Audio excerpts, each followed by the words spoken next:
بسم اللہ الرحمن الرحیم نحمده ونصلی ونسلم علی رسولہ الکریم اما بعد۔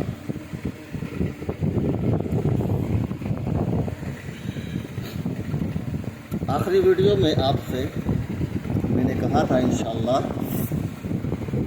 کہ ہم آپ کے سامنے سیدنا معاویہ رضی اللہ عنہ سے متعلق ایسی شان بیان فرمائیں گے کہ انشاءاللہ بولنے والوں کی زبانیں ان پر کیڑے پڑ جائیں کہ جو رسول خدا صلی اللہ علیہ وسلم کی ادنا صحابی سے متعلق کوئی بکواس کرے، چہ جائے کہ سیدنا معاویہ جیسے عالی شان انسان سے متعلق کوئی بات کرے۔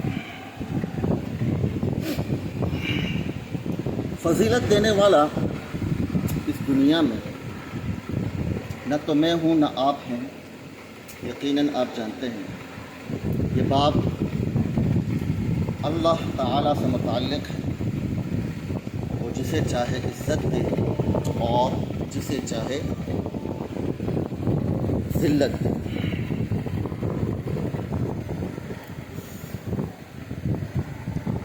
اور بڑی ہی احمقانہ، بڑے تعجب خیز ایک بات ہے کہ میری آپ کی زندگی ان باتوں کی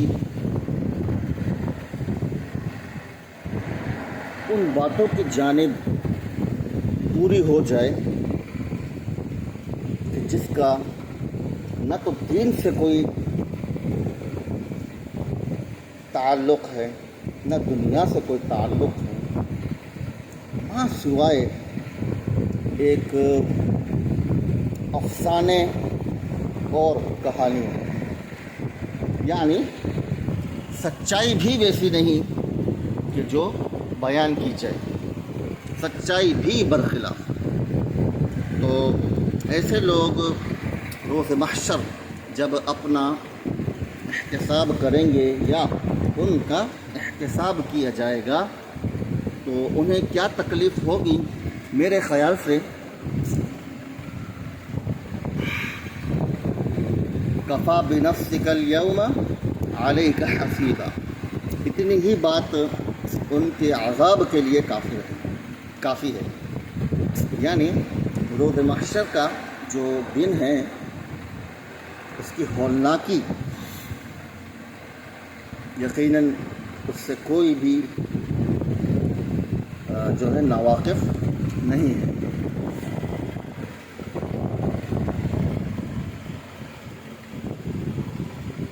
درجہ سادسہ میں غالباً ہم اپنے دوست احباب کے ساتھ جس وقت یہ زلزلہ آیا تھا، ہم ایک مسجد میں فجر کے بیان وغیرہ کے بعد سو رہے تھے کہ اچانک دروازہ ہلنے لگ گیا، تو سمجھ میں نہیں آیا کیا ہوا، لیکن یہ ہے کہ ہم دوڑے باہر نکلے تو دیکھا تو ہمارے پیروں کے نیچے زمین ہل رہی تھی۔ بہرحال امیر صاحب تھے، انہوں نے فرمایا کہ استغفار فرمائیے اور نماز پڑھیے، اللہ سے مغفرت کو طلب فرمائیں۔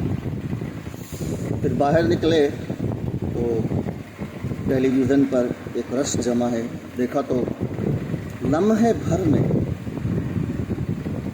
ایک حصہ زمین اوپر نیچے ہو چکا ہے اور ہزاروں کی تعداد میں لوگ، ان کے گھر بار نیست و نابود ہو گئے۔ پھر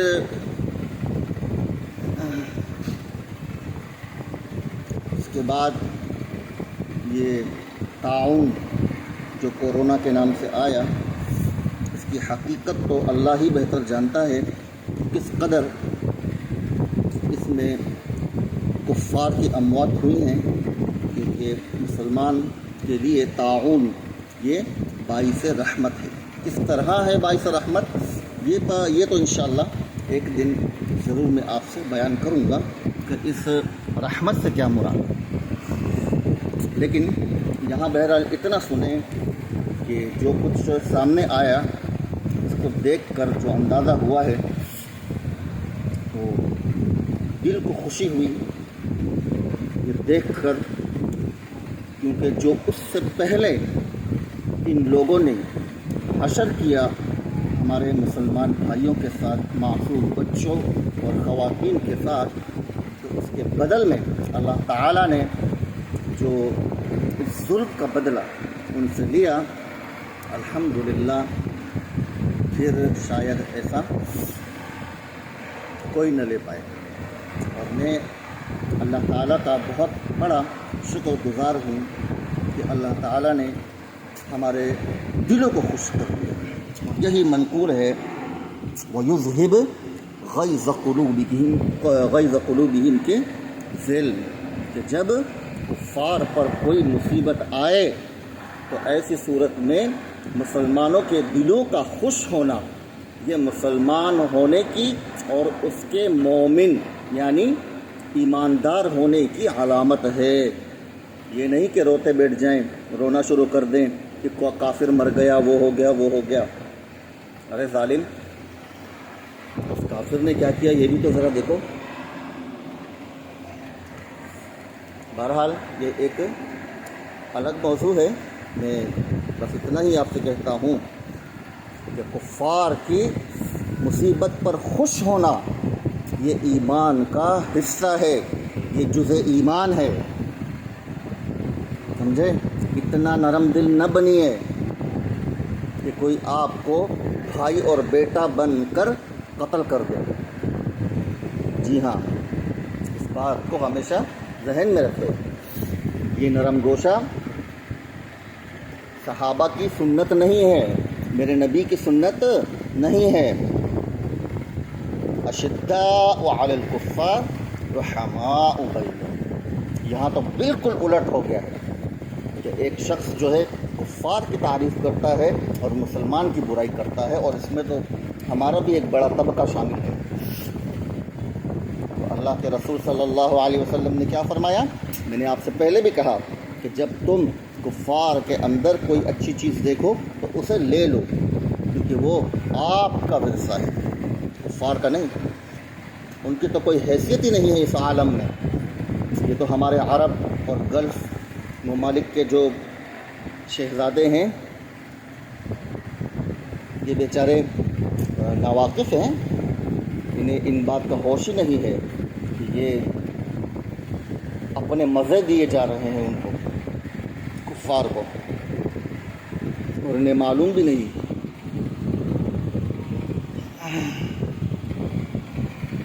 تو موضوع پر آؤں گا اور انشاءاللہ ہر ویڈیو میں آپ سے ارادہ تو ہوتا ہے میرا کہ کلاس شروع ہو جائے، لیکن حالات کچھ مصروفیات کے بنا پر ساتھ نہیں دیتے ہیں۔ کہ میں نے آپ سے کہا ہے کہ میں شروع کروں گا تو پھر ناغہ نہ کروں گا انشاءاللہ، کل پرسوں انشاءاللہ ضرور اس کو شروع کروں گا۔ تو سیدنا علی رضی اللہ عنہ کے مناقب تو بیان کرنے کی کوئی حاجت ہی نہیں، البتہ یہ 2 ٹکے کے جو انجینئر جیسے لوگ، ٹھیک ہے، ہمارے اصحاب رسول پر جو فالتو بکواس کرتے ہیں، تو آج میری ان باتوں کا کوئی جواب اگر ہو تو دیجیے، ٹھیک ہے؟ نہیں تو میں نے آپ سے کہا نا کہ سدھر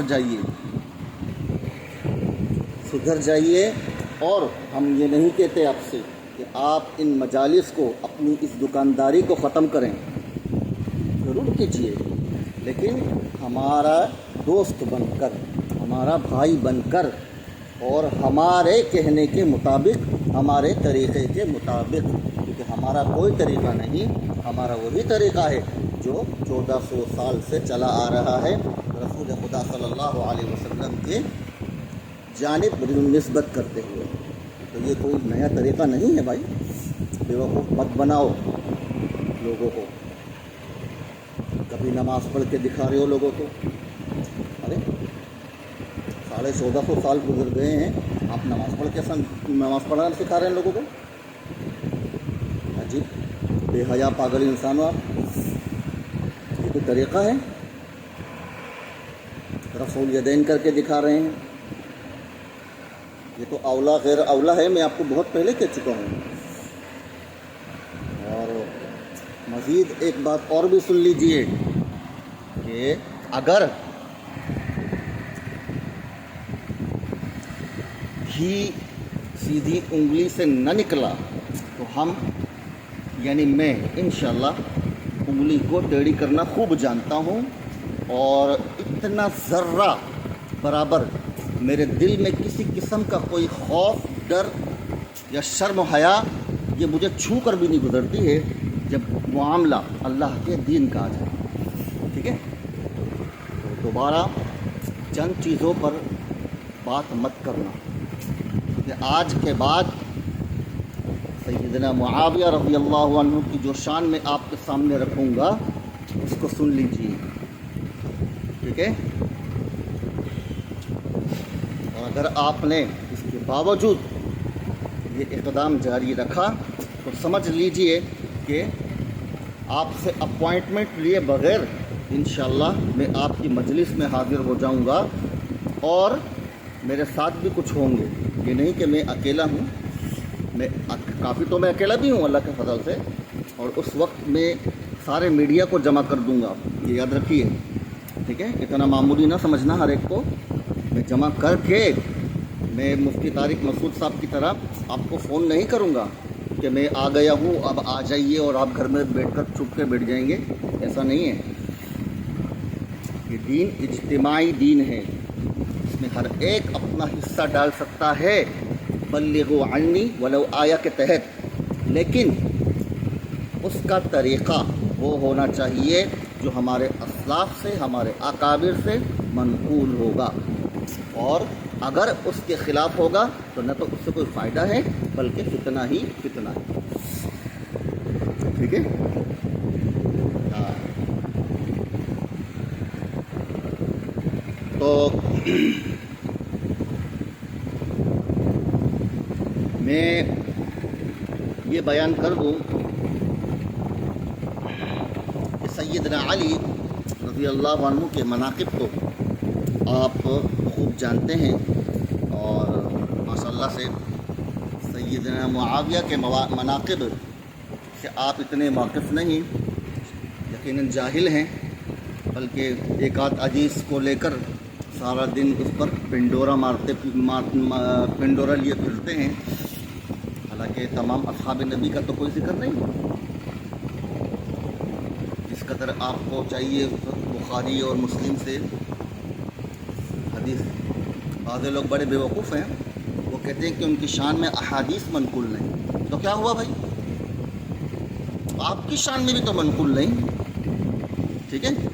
تو آپ کیسے حق پر ہو گئے؟ اگر صحابی رسول کی شان میں زیادہ منقول نہیں، کچھ منقول ہے، تو آپ کے بارے میں تو کچھ بھی منقول نہیں، تو کیا کریں؟ آپ پر بھی سب و شتم شروع کریں؟ کیا یہ بات دلیل بن سکتی ہے؟ عقل سے ذرا سوچیے، کیا یہ بات اس بات کی دلیل بن سکتی ہے، یا اسے بننا چاہیے کہ منقول نہیں؟ جس ذات نے 18 سے 20 سال تو صرف اور صرف حکمرانی فرمائی، اور لوگ کہتے ہیں کہ احادیث منقول نہیں، تو کیا ہوا؟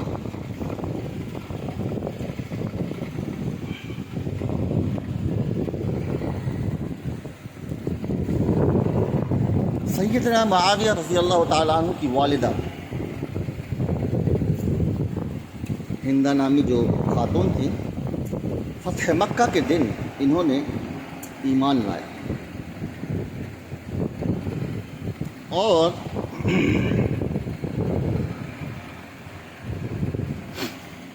یہ جو کہا جاتا ہے کہ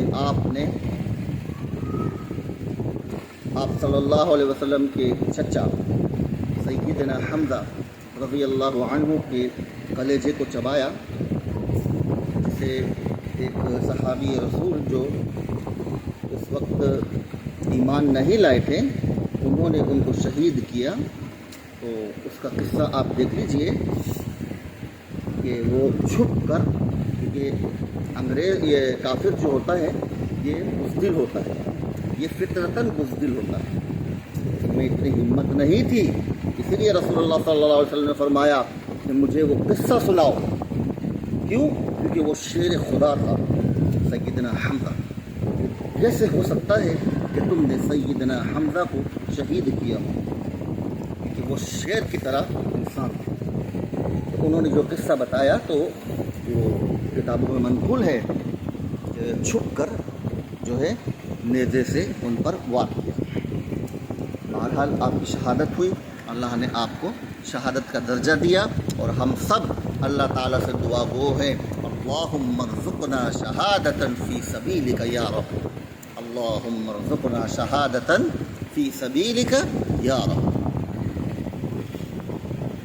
آپ صلی اللہ علیہ وسلم ایک مرتبہ مدینہ میں تشریف لائے، مسجد النبوی میں چند اصحاب بیٹھے ہوئے تھے، ان میں ایک دیہات سے آئے ہوئے ایک صحابی تھے، ظاہر بن حرام ان کا نام تھا رضی اللہ عنہ۔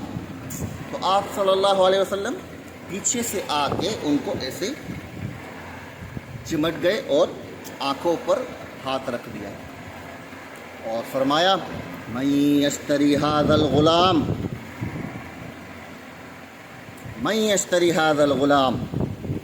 تو ظاہر بن حرام رضی اللہ عنہ فرمانے لگے یا رسول اللہ، پھر تو میری کوئی قیمت ہی باقی نہ رہے گی۔ تو آپ نے فرمایا، یعنی مطلب یہ ہے کہ وہ غریب تھے، تو فرمایا میری کون قیمت لگائے گا، میں تو بہت سستا ہوں۔ تو آپ نے فرمایا لیکن لیس بکاسد عند اللہ، لیکن لیس بکاسد عند اللہ، لیکن اللہ کے نزدیک تم اتنے سستے نہیں ہو۔ یہ تو ایک ادنا صحابی ہیں ظاہر بن حرام، کبھی نام بھی نہیں سنا ہوگا اس شخص نے، جو آج سیدنا معاویہ کے شان میں باتیں کرتا ہے، اس کو فرما رہے ہیں، یعنی فرما نہیں رہے ہیں، خوشخبری ابھی سے اسی وقت دے دی کہ اللہ کے نزدیک سستے نہیں ہو۔ مجھے بتاؤ اس کا کیا مطلب ہوا؟ یہی مطلب ہوا کہ مقبول عند اللہ، مقبول ہو چکے۔ صحابیت کی تعریف میں دیکھ لیجئے کہ صحابی کس کو کہتے ہیں؟ جس نے ایمان کی حالت میں ایک نظر رسول خدا صلی اللہ علیہ وسلم کو دیکھا ہو، وہ صحابی ہے، اس پر جہنم کی آگ حرام ہے۔ اور سیدنا معاویہ نے تو صرف 100 خطوط لکھے، کاتب وحی ہیں، ان کے کاتب وحی پر بھی اشکال ہے لوگوں کو۔ چلیے کاتب وحی نہیں تو کیا ہوا، صحیح ہے، بالفرض کاتب ہے تو مطلب یہ ہے تو درست، اور حقیقت بھی ہے کہ آپ کاتبین وحی میں سے ہیں، لیکن بالفرض چلو تسلیم کیا کہ نہیں ہے، 100 سے زیادہ خطوط لکھنے والے سیدنا معاویہ، وہ خطوط جو سلاطین کو بھیجے گئے۔ اب مجھے بتائیے کہ 100 خطوط جو رسول خدا صلی اللہ علیہ وسلم کی مجلس میں بیٹھے تو وہ صحابی نہیں ہوگا؟ ہاں ایسا ہو سکتا ہے؟ یعنی بعض چیزیں اتنی ظاہر ہوتی ہیں کہ آپ اگر اس کی توضیح و تحقیق میں لگ جائیں کہ آیا یہ حدیث سے ثابت ہے یا نہیں ہے تو پھر ہم اس پر کچھ کلام کریں، نہیں تو پھر ہم کلام نہ کریں، یہ کوئی بات ہے خدا کے بندو؟ کیا یہ معیار بن سکتا ہے؟ معیار وہی ہوگا جو اللہ نے قرآن میں فرمایا ہے، بس ختم خلاص۔ اس کے بعد کسی کا معیار معتبر نہیں، بس۔ تو سیدنا معاویہ رضی اللہ عنہ کہ میں کوئی لمبی چوڑی شان نہیں بیان کروں گا، اور نہ ہی مجھے اس کی کوئی حاجت ہے، کیونکہ ایک ایک بات کو لے کر اگر بیان کرنا شروع کیا جائے اب وہ اس قدر لمبی اور طویل ہو جائے گی، مجھے بتائیے کہ اس میں 5 سے 8 گھنٹے ہی لگ جائیں گے۔ اب ایک تحصیل حاصل یوں سمجھے کہ لازم آ جائے گا، لیکن چند ایک باتیں جو عام طور پر کہی نہیں جاتی ہیں اس کو میں آپ کے سامنے رکھتا ہوں۔ یہ سیدنا معاویہ جب چھوٹے تھے تو ان کے والد محترم ابو سفیان یہ کفار کے اندر ایک مرتبے پر قائم تھے، سپہ سالار تھے، یعنی یہ خاندانی اشراف تھے۔ سیدنا معاویہ کی فیملی پوری یہ خاندانی اشراف تھے۔ تو ایک مرتبہ آپ کے والد اپنے بیٹے سے کہنے لگے کہ یہ ضرور عرب کا بادشاہ بنے گا، تو آپ کی والدہ ہند فرمانے لگی کہ نہیں، بلکہ پوری دنیا کا۔ یہ قبل الاسلام کی بات ہے، اور